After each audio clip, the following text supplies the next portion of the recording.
स्त्री अपने पति को कौन सी चीज मरते दम तक नहीं देती। जय श्री राधे कृष्णा मित्रों, आज हमारा यह प्रसंग बड़ा ही ज्ञानवर्धक है। मेरा आप सभी श्रोता बंधुओं से निवेदन है कि आज की इस कहानी के साथ कहानी की समाप्ति तक बने रहे। मित्रों, आखिर स्त्री अपने पति को कौन सी चीज मरते दम तक नहीं देती, मैं आप सभी को इस कहानी के माध्यम से समझाऊंगा। मेरा आप सभी श्रोता बंधुओं से निवेदन है कि आज की इस कहानी के साथ कहानी की समाप्ति तक बने रहे। और अभी तक आपने हमारे चैनल को सब्सक्राइब नहीं किया तो अभी हमारे ज्ञानवर्धक कहानी चैनल को सब्सक्राइब जरूर करें। मित्रों, हमारा यह चैनल केवल एक चैनल ही नहीं बल्कि आप सभी श्रोता बंधुओं का विश्वास है। और आपके एक सब्सक्राइब करने से हमारा विश्वास बढ़ता है, हमारे सदस्य बढ़ते हैं।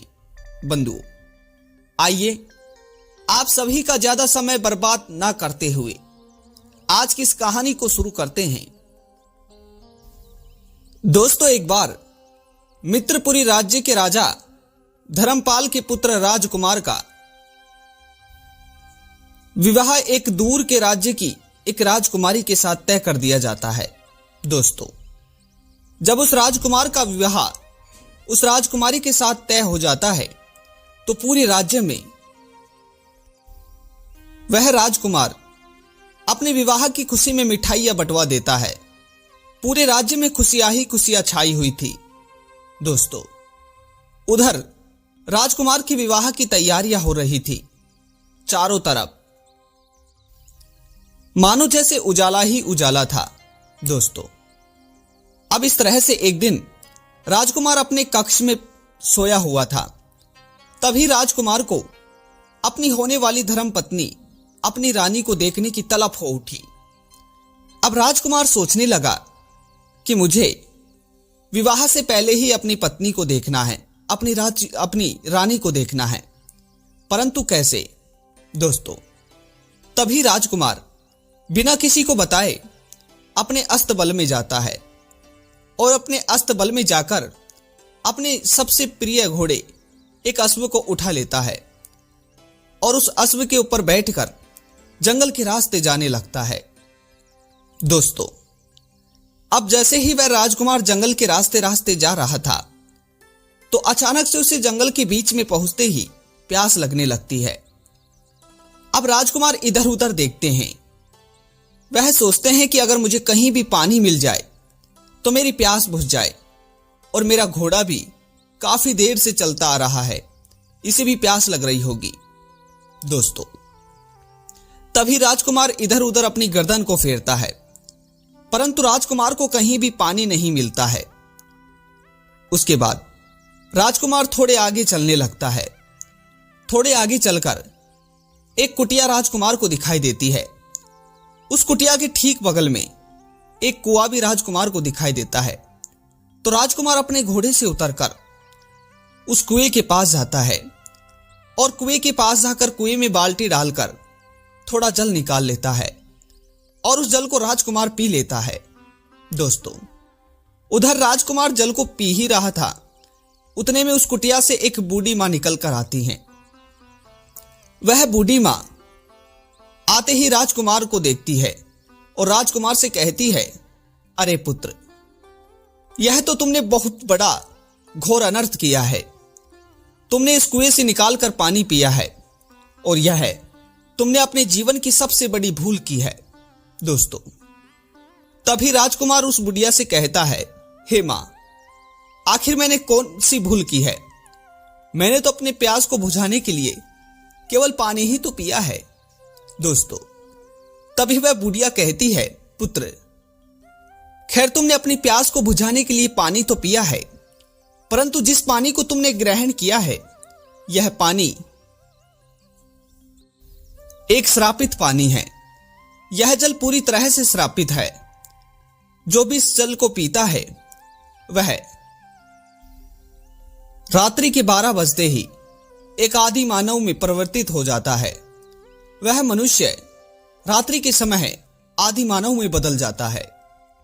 दोस्तों, अब इस तरह से यह सुनते ही राजकुमार पूरी तरह घबरा जाता है। राजकुमार के कानों के पीछे पसीने आने लगते हैं। तभी राजकुमार उस बुढ़िया से कहता है, हे मां, मैं आपके पैरों में गिरता हूं, अब आप ही मुझे इस उलझन से सुलझाइए। मैं तो बस अपनी पत्नी से मिलने के लिए इस राज्य से बाहर जा रहा था। अगर मुझे ऐसा पता होता तो मैं महल से एक कदम बाहर नहीं निकालता। दोस्तों, तभी राजकुमार की बात को सुनकर वह बुढ़िया राजकुमार से कहती है, पुत्र, अगर वास्तव में तुम्हें इसका हल चाहिए तो इस जंगल से मीलों दूर तुम्हें एक समुद्री पर्वत पर जाना है और उस पर्वत पर तुम्हें एक जड़ी बूटी मिलेगी। अगर उस जड़ी बूटी के रस को निकालकर तुम पी लोगे तो तुम्हारा यह श्राप दूर हो जाएगा, तुम वापस श्राप मुक्त हो जाओगे। दोस्तों, तभी वह राजकुमार बुढ़िया से कहता है, मां, खैर मैं उस जड़ी बूटी को तो हासिल कर लूंगा, परंतु आप मुझे बताइए कि अगर वह जड़ी बूटी मुझे मिल भी जाएगी तो मैं उसे पहचानूंगा कैसे। दोस्तों, तभी वह बुढ़िया राजकुमार से कहती है, पुत्र, जिस जड़ी बूटी को तुम्हें लाना है वह जड़ी बूटी तुम्हें उस समुद्री पर्वत पर सबसे अलग ही दिखेगी। उस जड़ी बूटी में नाना प्रकार के रंग बिरंगी फूल दिखाई देंगे और तुम उसी जड़ी बूटी को तोड़ लेना। दोस्तों, अब इस तरह से उस बूढ़ी मां को धन्यवाद देकर वह राजकुमार अपने घोड़े को उठाकर आगे चलने लगता है। दोस्तों, आगे चलकर राजकुमार को एक राज्य दिखाई देने लगता है। अब धीरे धीरे शाम भी होने वाली थी। राजकुमार सोचता है कि अगर मैं इस राज्य में गया तो राज्य को पार करते करते मुझे शाम हो जाएगी और इतने में मैं आदि मानव भी बन जाऊंगा। कहीं मेरी वजह से राज्य के किसी को कोई चोट ना पहुंच जाए, मुझे यहीं रुकना चाहिए। दोस्तों, तभी राजकुमार अपने घोड़े का मुंह जंगल की तरफ वापस घुमा देते हैं। अब आगे चलकर राजकुमार को एक गुफा दिखाई देती है। दोस्तों, जैसे ही राजकुमार अपने घोड़े से उतर कर उस गुफा में जाने लगते हैं, जैसे जैसे राजकुमार पैर रखते हैं तो ठीक उसी तरह से राजकुमार आदि मानव में परिवर्तित हो जाते हैं। दोस्तों, जंगल के बीच तो वह राजकुमार पूरी तरह से आदि मानव में परिवर्तित हो जाता है। दोस्तों, अब उस गुफा में पहुंचते ही राजकुमार देखता है, वह आदि मानव देखता है कि वहां पर एक खुंखार शेर बैठा हुआ है। दोस्तों, जैसे ही राजकुमार आदि मानव उस खुंखार शेर को देखता है तो वह आदि मानव के भेष में राजकुमार उस शेर के ऊपर झपट पड़ता है और उस शेर से काफी समय लड़ने के बाद उस शेर को मार देता है। दोस्तों, इतने में थोड़े ही समय बाद सुबह होने लगती है। जैसे जैसे सुबह होने लगती है तो राजकुमार अपने मनुष्य रूप में आने लगते हैं। दोस्तों,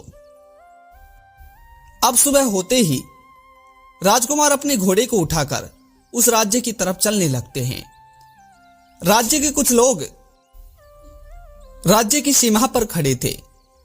जैसे ही वह सब लोग उस राजकुमार को एक घोड़े पर सवार होकर आते देखते हैं तो वह सब लोग एकदम से अचंभित रह जाते हैं। वह सोचते हैं कि इस रास्ते में तो एक खुंखार शेर रहता है और यह मनुष्य एक तरह से उस गुफा की तरफ से ही आ रहा है। क्या इसे शेर ने नहीं खाया?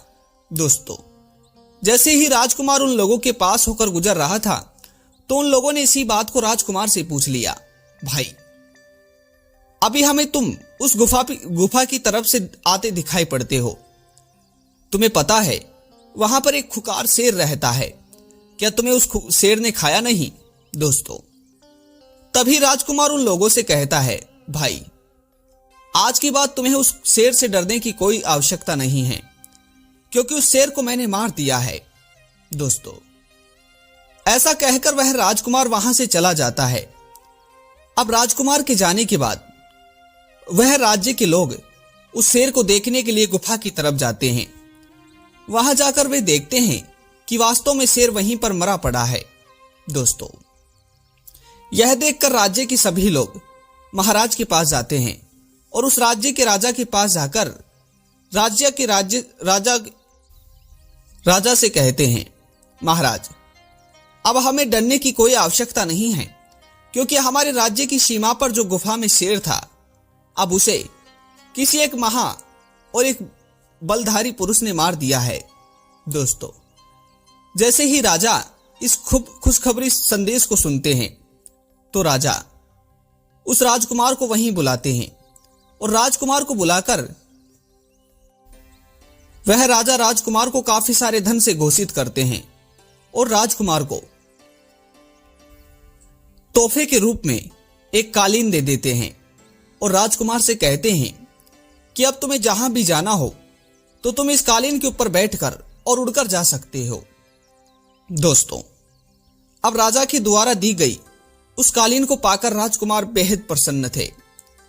अब राजा के यहां से जाने के बाद वह राजकुमार राजा की दी गई उस कालीन के ऊपर बैठता है और कालीन के ऊपर बैठकर वह उस समुद्री पर्वत पर पहुंच जाता है।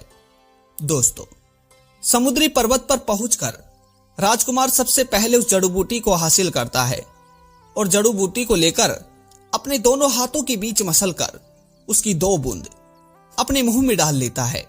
दोस्तों, उसके बाद में राजकुमार श्राप मुक्त हो जाते हैं। दोस्तों, श्राप मुक्त होने के बाद में राजकुमार उस कालीन पर बैठकर अपनी होने वाली पत्नी राजकुमारी के पास जाता है और राजकुमारी के पास जाकर राजकुमारी को सारी घटना बता देता है। दोस्तों, उसके बाद राजकुमार उस राजकुमारी को अपने साथ लेकर अपने राज्य चला जाता है। दोस्तों, इस तरह से थी हमारी आज की यह कहानी। अब आइए जानते हैं कि आखिर एक स्त्री मरते दम तक अपने पति को कौन सी चीज नहीं देती है। दोस्तों, कहते हैं कि एक पुरुष अपनी पत्नी को वह चीज दे सकता है, परंतु एक स्त्री अपने पति को मरते दम तक नहीं देती। दोस्तों, वह है अर्थी को कंधा। एक स्त्री मरते दम तक अपने पति को कभी भी अर्थी पर कंधा नहीं देती है और एक पति अगर उसकी पत्नी की मृत्यु हो जाए तो वह अपनी पत्नी को उसके अंतिम संस्कार में कंधा दे देता है, परंतु एक स्त्री अपने पति के अंतिम संस्कार में कभी भी कंधा नहीं दे पाती है। दोस्तों, तो यह थी कहानी। आप सभी को कैसी लगी कमेंट बॉक्स में जरूर बताइएगा और पुनः मिलते हैं नई जानकारी के साथ। आप सभी का बहुत बहुत धन्यवाद। जय श्री कृष्णा। राधे राधे।